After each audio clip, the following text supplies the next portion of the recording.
Hello and welcome to another Sligo show with myself, Brendan Tierney. Today we have a very special guest who has written a biology book for the Leaving Cert. So if you're ever in school and you wondered who writes these, how long does it take, you're going to find out all those answers today. And even more special, it's a Sligo lady, Yvonne Higgins Valelly. You're welcome to the Sligo show. Thank you very much, Brendan. Before we get into all of this and your beautiful book, I'm really impressed the way it looks and laid out, and we'll get to some of the amazing features in it as well. Thanks so much. For anyone that doesn't know you, tell us a bit about yourself. Thanks, Brendan. Well, I'm originally from Ballintoher. My parents had a pub there, Higgins's. Was on Okay, so I'm sure some of the listeners and watchers have been there over the years. On the corner in Ballintoher. And I'm now living in Calgary. I'm a past pupil of Mercy College in Sligo, here in Sligo, yes. And I studied biology and chemistry there with Dennis Hanbury and Mary Brennan. And I suppose that's really where my love for science came. And I absolutely loved my time there. I also did a master's in education at the ATU here in Sligo. So we really have an awful lot of excellent educational facilities here in Sligo on our doorstep that we should be very proud of. So from day one, this book was born and bred in Sligo. You could say right through the full education spectrum there. Yeah. So look, where does the idea come from? I know it's co-written, we'll get into that, but where do you start to wake up someday and go, I'll write a book for the Leaving Cert? Well, I suppose a very good friend of mine, Humphrey Jones, who I co-wrote the book with, he's a teacher in Dublin. He teaches St. Columba's in Rathfarnham. And he approached me with an idea of writing a book for Gill Education. The Leaving Certificate was been reviewed, and there was a new specification, what we would have called a curriculum. So there was a new specification coming in. It had been planned for a long time, and really that we would write it for that new specification. So you kind of thought there's probably a space to write a book now because things are changing. There was a change. So there was a change. So it was moving from the old course to this new specification. Okay, we'll get into that as well in a minute now, because we've had a little, because I wouldn't have a clue of half this. So we're having a little chat earlier on. So we see these in our schools. From a timeline, how many months or years or whatever did this take to put together? The smile on your face says a long time, Brendan. Well, we started in 2018, Brendan. It was probably April, I think, 2018, and we finished in September 2025. Wow. Now, hold on a second now. Was that the plan? Did you think it could take that long? No. Okay. I was expecting my first child when I started, and I thought I'd have the book written before the child arrived. Child is shaving now. Yeah. So so that's my third baby.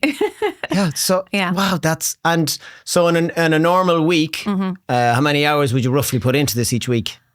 Well, from when we started until when we finished, there was 2 different versions of the specification issued. So that meant, we had to rewrite to accommodate those changes. So that was, one part challenging. Of it. Yeah. And I suppose I learned an awful lot about the publishing world because, I spoke to our English students at school as well. You don't just write something and that's it. Or if you're going to a play or whatever, they're not just one version of it. It has to be written and rewritten and drafted several times. But really it was all day Saturdays and Sundays every weekend and every holiday. Because obviously you had to go to work I was working, and be a mum. Full-time teacher. So luckily I have a very supportive husband, Andrew. I hear he's a great man altogether. Yes, he is. And without that support, it really wouldn't have been possible to do that on top of a full-time job. Right. But we're delighted. And we've put an awful lot of time and effort into it, and I think it's really paid off. You must be, I presume you're ferociously proud to go, wow, for the rest of history, there's a book there that I contributed to the Irish education system. Oh, it's wonderful, and it's great to see the uptake for it as well, Brendan and Gill. I have to say, they were wonderful to work with, and they really have produced it. I think the images and the quality of the production is just such a phenomenal standard. So we're delighted with it. Sometimes I'll find an older school book as an adult, and I think the way they're structured, when you're an adult with an interest in something, they're really it's all done, but this is different level with the structure, the little boxes, the summaries. It's really easy to view and read and absorb. So it's very smartly done. Well, Saf and Humphrey were both teaching for over 20 years each. So we really know what teachers need in the classroom, what students need. And we want it to be as user friendly You knew what teachers needed and the pupils, Absolutely, okay. So it came from a life lived in the school themselves. Yeah, definitely. Yeah. And like you said there, so there's a new thing, and you were talking to me about this earlier on,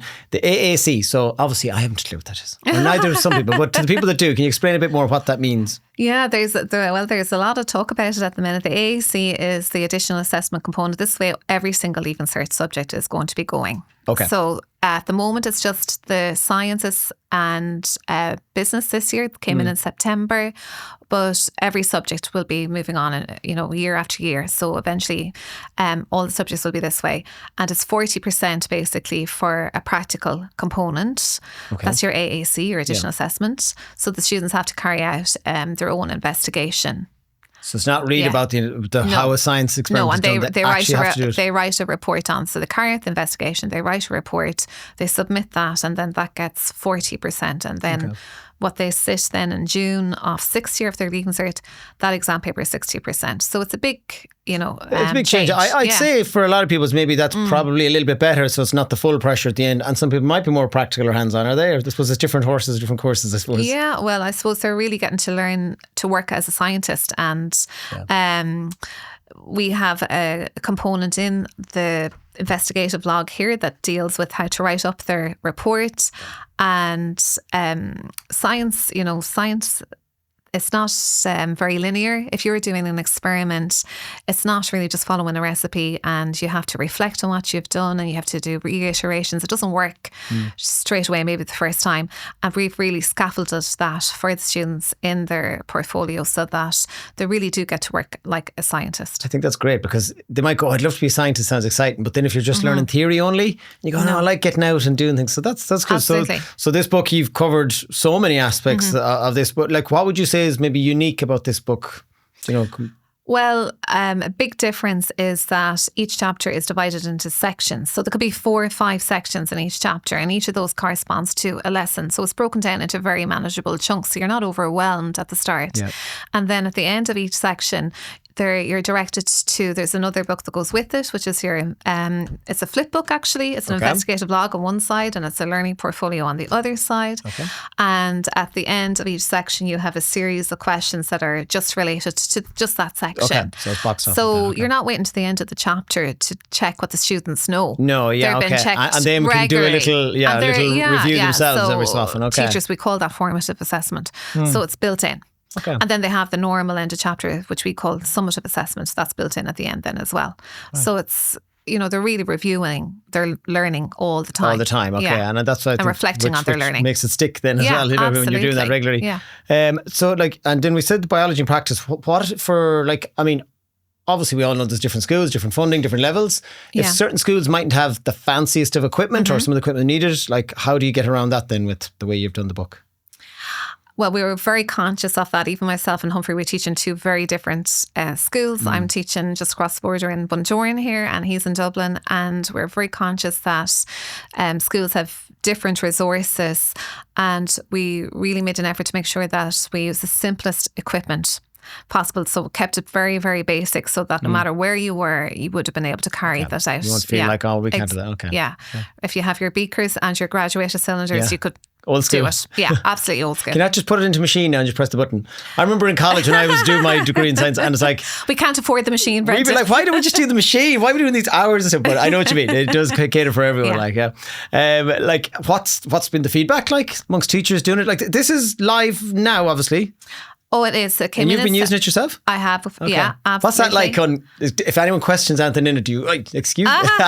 No, it's actually, I found it's been great because everything we've had so much time. We've had since 2018 to work on it. So, we had everything planned and everything's laid out. You walk into your classroom and all the planning is done for you. We have a huge digital suite as well, Brendan. So we have all the PowerPoints to go with every chapter. Yeah. There's experiment videos. Now, hold on, because I have to show people this as best we can, obviously, from the distance. So I love this.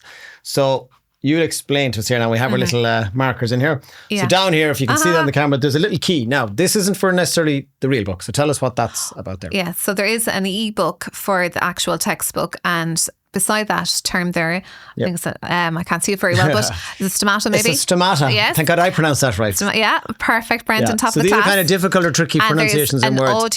There's an audio link there. So if you hover over that on the ebook, it'll give you the correct pronunciation, because biology is a different language. I know. There is a lot of different words that catch people out. Yeah, absolutely. And you go into the workplace and you're saying them wrong. So it's like, I better get that book out. Yes. And again, you mentioned like there's QR codes here for, the variety of things for experiments. So throughout the chapters, you'll find them for YouTube links related to whatever the topic on the page is. And then with the experiments, there's links to videos that myself and Humphrey recorded. And there's also a Sligo connection with that as well, because we worked with Shane and Colin Gillian. Oh, no, well, Shane's been on the show before. Absolutely, from Sligo Town and from Collins Out and Grange. Yeah.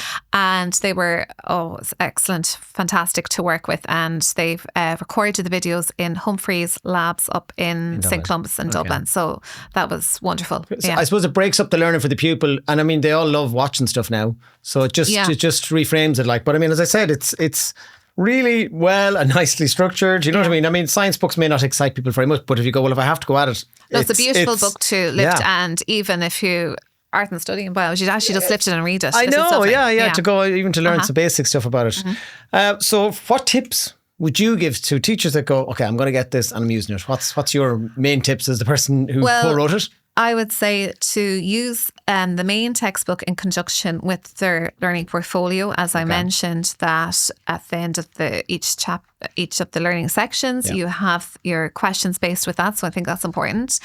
Also, there's a teacher resource book to go with the textbook. To support them as they go, because they can't remember everything off the top of their head. So for teachers, then they have all the answers to the end chapter questions, to those learning checks here, but that's also in an ebook as well. So when you're correcting homework, you can just pull up all these answers and put them up on the screen, and it really makes, I suppose, it's a lot quicker than correcting homework or giving feedback to the students. Well, I mean, you have to make everyone's life easier, it sounds like. Teachers and pupils alike. Absolutely. And just another thing as well, kind of we talk about the weight of books and so on, the fact that this is a flip book. It's one less book for the students to carry. Okay, it's 2-in-1 essentially. It's a 2-in-1. Yeah. Very good. So, I mean, well, the 7 years has paid off. Absolutely. By the looks of things. Yeah, so I suppose the textbook was finished before September 25, obviously, because it was at use in classrooms, but we were finishing off the teacher resource book. Yeah. So we finished that in September 25. Like, to do this is long. But each of those as well, like it's. Yeah. I suppose you don't want to start thinking about how much and how much time your brain nearly blew up. I'd say trying to get it all done. Yeah, but it's we stuck with it. Yeah, well, obviously, and it just everything about it looks so good and so professional. And as I said, for someone that's well out of education now, to go, well, what's it like now learning? So as I said, just seeing it and hearing about the different ways you've done it digitally as well. So yeah, it sounds like it's definitely something that even kids and teachers could go, this makes it so much easier and more interesting and more exciting to learn biology. Yeah, and it's just wonderful to see the uptake, as I said, as well, and see schools in Sligo using it and all around the country. And as I said, we've had huge feedback from teachers, just that it's really made the transition to this new specification. There's a huge amount of nervousness out there. Suppose, unless you're in that circle, you wouldn't understand what this big deal is about. But they have to. Okay, so this is like this new thing is in, but this book will guide you through it. Absolutely. Okay, from start to finish to correcting. And if there happens to be someone who's involved in the purchasing of books in schools and that, like, where do they go to find out more or order this? Or contact Gill Education. Okay, so gileducation.ie. Okay. Great. Well, it's been really interesting to get an insight into, first and foremost, the time that goes into it. And I think it's so cool to have someone from Sligo that's done this. I don't know if anyone in Sligo has ever before written a book that was used in school. I couldn't tell you, but I now can say I met someone that has put together an amazing text for Leaving Cert. So Yvonne, thank you so much, Brendan. The best of luck with growing it. Are you going to write another edition or something over the next 7 years? Not in the plans at the moment. No, we're just enjoying our first year out now. Great stuff. Well, Yvonne, listen, the best of luck with it, and I hope it gets into all the schools around Sligo and around the country. And we'll bring you back when you do eventually come back with the next edition. Thanks a million, Brendan. Cheers. Thanks so much. Appreciate it. So that was Yvonne Higgins Valelly, who has written this amazing book, Evolution for Leaving Cert Biology. And if you want to check it out, go to gileducation.ie. So that's all from me, Brendan Tierney, in this episode. Thanks to Brian behind the cameras, and thanks, as always, to the Hawkswell for our lovely space and studio. We'll see you all again next time. The Sligo Show is produced by Pixel Productions and hosted by Brendan Tierney. If you need video for your business or live event or would like to appear on the show, send us a message today.